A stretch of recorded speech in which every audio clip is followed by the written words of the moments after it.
Radhe Radhe. High বন্ধুরা, আপনাদের একটা কথা বলার ছিল, মানে শেয়ার করার ছিল। অনেকে বলে না বন্ধু খুব ভালো হয়, বন্ধু এই হয়, বন্ধু ওই হয়, বন্ধুর জন্য জীবন দিয়ে দেবো। সেই বন্ধু এখনো পর্যন্ত আসেনি।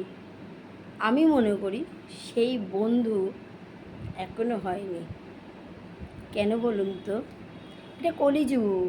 আপনার সাথে যখন দরকার পড়বে তখন কি করবে? আপনাকে বন্ধু বানাবে। যেই আপনার প্রতি দরকারটা, আপনি হয়তো বলে দেবেন একদিন দুদিন দরকার হয়ে যাবে যে না আমি আর কারোর এতে করবো না, কন্টিনিউ করে যাব, না আমি করব না। তখন দেখবেন আপনাকে ও বন্ধু বানাতে ওর সমস্যা হবে। কেন বলুন তো?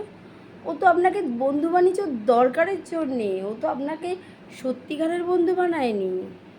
সত্যিকারের বন্ধু বানাতে না এইটা চাই, এইটা মন চাই। মনটা সবাই দিতে পারে না, মানে এখনও সত্যিকারের বন্ধু বলে কেউ নেই।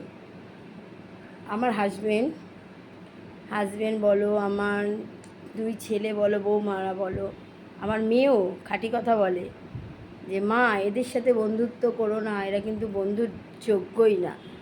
আজ আমি ওদের কাছে খুব কৃতজ্ঞ, এই কথাগুলো বলা আমি শুনিনি বলে আজকের হয়তো আমারকে এত বড় একটা কথা শুনতে হলো।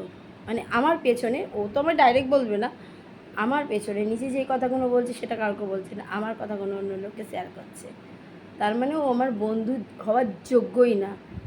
আমি তো ডাইরেক্ট তোর সাথে কথা বলতে পারলাম না, তাই এই মাধ্যমে তোকে বললাম তুই আমার বন্ধু হওয়ার যোগ্যই না।